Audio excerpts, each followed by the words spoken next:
সবাইকে আবারও আমন্ত্রণ জানাচ্ছি হৃদিতা শেহরিনে।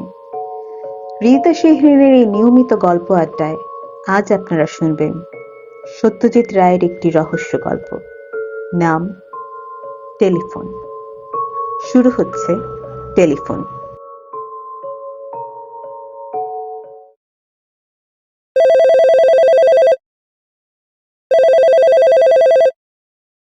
বীরেশবাবু বিরক্ত হয়ে খাটের পাশের টেবিলের উপর রাখা টেলিফোনটার দিকে দেখলেন। টেলিফোনের পাশেই ঘড়ি, তাতে 12টা বাজে, রাত 12টা। বীরেশবাবু সবে হাতের বইটা বন্ধ করে ঘরের বাতিটা নেভাতে যাচ্ছিলেন, আর এদিকে টেলিফোনটা ক্রমাগত বেজেই চলেছে।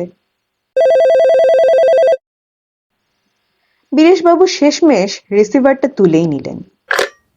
হ্যালো, 465176? ইয়েস। বীরেশবাবু আছেন? বীরেশচন্দ্র নিয়োগী? হ্যাঁ, কথা বলছি। ও, নমস্কার। নমস্কার। এত রাতে ফোন করছি বলে কিছু মনে করবেন না। না, সে ঠিক আছে, কিন্তু কি ব্যাপার? আপনার সঙ্গে কয়েকটা কথা ছিল। তার আগে আপনি কে বলছেন সেটা জানতে পারি কি? ওহো, আমার নাম গণপতি সোম। বীরেশবাবুর বিরক্তিটা আবার মাথা চাড়া দিয়ে উঠল। বললেন, কিন্তু এখন তো কথা বলার সময় হবে না, আমি শুতে যাচ্ছিলাম। আর তাছাড়া আপনাকে তো আমি চিনিও না। আমি কিন্তু আপনাকে চিনি স্যার। আপনার পেশা ডাক্তারি। 3 মাস হলো এই বাড়িতে এসেছেন। আগের বাড়িতে আগুন লেগে প্রচুর ক্ষতি হয়েছে, তাই আপনাকে এখানে উঠে আসতে হয়। আপনার স্ত্রী গত হয়েছে আজ 11 বছর হলো। আপনার বয়স আন্দাজ 55। আপনার একটা ছেলে আছে, ইঞ্জিনিয়ার, ভূপালে থাকে। কেমন, ঠিক বলিনি? বীরেশবাবু যার পর নাই বিস্মিত হলেন। বললেন, আপনি এত কথা জানলেন কি করে? ধরে নিন এটা আমার একটা বিশেষ ক্ষমতা। এখন বলুন, আপনি আমার কথাগুলো শুনতে চান কিনা? বেশি সময় লাগবে না তো? না, অবশ্যই কথার পর যদি কথোপকথন চলে তাহলে হয়তো কিছুটা সময় লাগতে পারে। বেশ, বলুন। আজ থেকে 7 বছর আগের কথা বলছি। আমার পেশা ছিল ওকালতি। আপনি তো সেই সময় মুক্তারামবাবু স্ট্রিটে থাকতেন, তাই নয় কি? ঠিকই বলেছেন। আপনার ছেলের নাম হচ্ছে অরূপ? হ্যাঁ। সে তখন সিটি কলেজে পড়তো? হ্যাঁ। এটাও আপনি জানেন কিনা দেখুন, আপনার ছেলের একটা বন্ধু ছিল, নাম শ্রীপতি। তা হতে পারে। ছেলের বন্ধুদের খবর আমি বিশেষ রাখতাম না। এই শ্রীপতি ছিল আমার মেজ ছেলে। খুব ভালো ছেলে ছিল, যেমন পড়াশোনায় তেমনি স্বভাব চরিত্রে। তার বন্ধুদের মধ্যে সবচেয়ে অন্তরঙ্গ ছিল আপনারই ছেলে, কিন্তু দুর্ভাগ্যক্রমে আমার ছেলে পড়ল কুসঙ্গে। তার ফলে ক্রমে তার মধ্যে অনেক বদ অভ্যাস দেখা দিল। অরূপ কিন্তু অনেক চেষ্টা করেছিল তাকে বুঝিয়ে বলে এই কুসঙ্গ ত্যাগ করাতে, কিন্তু তাতে সফল হয়নি। অথচ শ্রীপতির উপর থেকে অরূপের টানও যায়নি। অরূপ তো একেবারে বদ্ধপরিকর ছিল যে শ্রীপতিকে আবার সৎপথে ফিরিয়ে আনবে, কিন্তু তার চেষ্টা বৃথা হয়। তাই এসব কি আপনার জানা? অরূপের এই বন্ধুকে আমি দেখেছি, কিন্তু সে যে কুসঙ্গে পড়েছিল সেটা জানতাম না। বেশ, এবার একটা দুর্ঘটনার কথা বলি। আমার ছেলেকে জুয়ার নেশায় ধরে। সে রেসের মাঠে যেতে শুরু করে। তার ফলে তার অনেক হার হয় এবং বিস্তর দেনা হয়ে যায়। তখন সে করে কি, অরূপের কাছে হাত পাততে শুরু করে। বলে তাকে উদ্ধার না করলে আত্মহত্যা ছাড়া তার নাকি আর গতি নেই। অরূপ তাকে সাহায্য কিভাবে করেছে সেটা কি আপনি জানেন? জানতাম না, এখন বোধহয় বুঝতে পারছি। কি বুঝছেন? আমার বাড়িতে সিন্ধুকে একটা অতি মূল্যবান জিনিস ছিল, আমার ঠাকুরদার সম্পত্তি, একটা হীরের আংটি। বাহ, আপনার তো বেশ বুদ্ধি। ঠিক ধরেছেন, আপনার সেই ঠাকুরদা ছিলেন চণ্ডীপুর স্টেটের রাজার গৃহ চিকিৎসক। রাজাকে একবার দুরারোগ্য ব্যাধির হাত থেকে বাঁচিয়েছিলেন বলে রাজামশাই খুশি হয়ে তাকে এই আংটিটি দেন। ঠিক বলেছি? ঠিক। এই আংটিটি সিন্দুক থেকে বার করে আপনার ছেলে আমার ছেলেকে দিয়ে দেয়। আশ্চর্য ব্যাপার, আমরা এই আংটি অন্তর্ধান রহস্যের কোনো কিনারা করতে পারিনি, পুলিশও পারিনি। পারবে কি করে মশাই? আপনার ছেলে এত ভালো, তাকে আপনারা সন্দেহ করবেন কেমন করে? তা তো বটেই। সেই আংটি কিন্তু আমার ছেলের কাছেই থেকে যায়।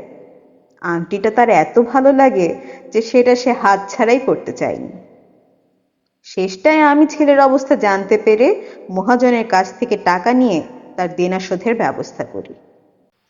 তা সেই আংটি কি এখনো আপনার ছেলের কাছেই আছে? হ্যাঁ, কিন্তু সেটা সে আপনাকে ফেরত দিতে চায়। তার আংটির শখ মিটে গেছে। আংটি ফেরত দিয়ে সে কলঙ্কের হাত থেকে রেহাই পেতে চায়। তাছাড়া আপনার ছেলের মনেও তো একটা গ্লানি আছে, সেটাও দূর করা দরকার। আপনার ছেলে কি আমার সঙ্গে দেখা করতে চায়? হ্যাঁ, এবং এখনই। সে রওনা হয়ে গেছে, এতক্ষণে বোধ হয় আপনার বাড়ি পৌঁছেও গেছে। তার নাম যেন কি বললেন? শ্রীপতি। আর আপনার নাম গণপতি? আজ্ঞে হ্যাঁ। আপনাদের নাম কি সম্প্রতি খবরের কাগজে বেরিয়েছে? তাহা বেরিয়েছে। দাঁড়ান তো, একটু মনে করতে দিন। করুন, সময় নিন। বীরেশবাবুর ভাবতেই মনে পড়ে গেল। বললেন, মনে পড়েছে, কালকের কাগজেই তো বেরিয়েছে আপনাদের নাম। ব্যারাকপুর ট্রাঙ্ক রোডে একটা গাড়ি আর একটা লরিতে সংঘর্ষ হয়েছিল, আর গাড়ির ৩ জন যাত্রী তৎক্ষণাৎ মারা গেছিল। তার মধ্যে একজন গাড়ির চালক আর ২ জন বাপ ছেলে।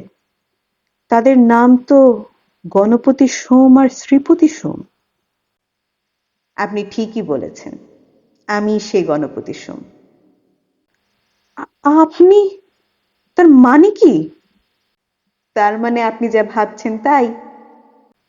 কিন্তু এ যে অসম্ভব।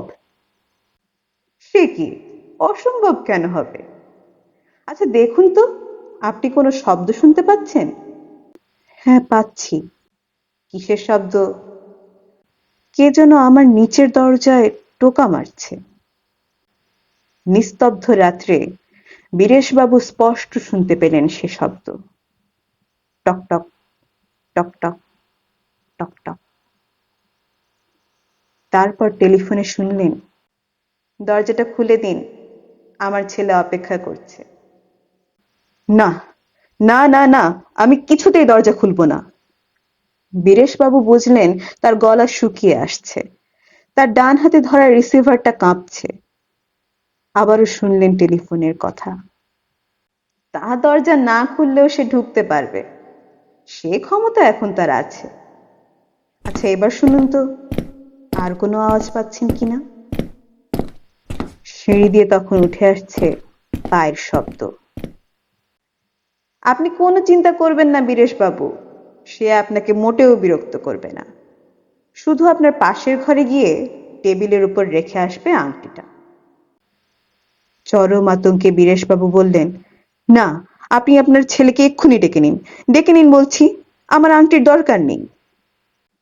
তার তো উপায় নেই বীরেশবাবু, সে তো আপনার দোতলায় পৌঁছেই গেছে। বীরেশবাবু স্পষ্ট শুনলেন পাশের ঘরে পায়ের শব্দ। তারপর আবার শোনা গেল, এবার সিঁড়ি দিয়ে নেমে যাচ্ছে সে পায়ের শব্দ। টেলিফোনে কথা ভেসে এলো, যাক, এইবারে আপনি নিশ্চিন্ত। এক কাজ করুন, আপনি টেলিফোনটা রেখে পাশের ঘরে গিয়ে দেখুন। আমি আসি। আপনার সঙ্গে আলাপ করে বেশ ভালো লাগলো। Good night. বীরেশবাবু ঠক করে রিসিভারটা রেখে দিলেন। কিছুক্ষণ বিছানায় চুপ করে বসে থেকে তিনি উঠলেন।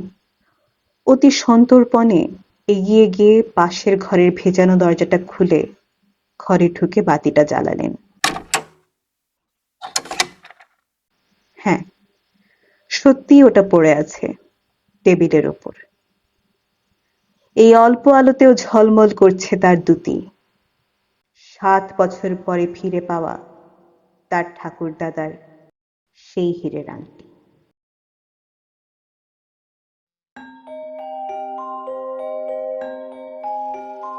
শেষ হলো আমাদের আজকের আয়োজন। এতক্ষণ সাথে থাকার জন্য সবাইকে অনেক অনেক ধন্যবাদ। দেখা হচ্ছে পরবর্তী কোনো গল্পে। সেই পর্যন্ত সবাই ভালো থাকবেন, সুস্থ থাকবেন এবং হৃদিতা শেহরিনের সাথেই থাকবেন।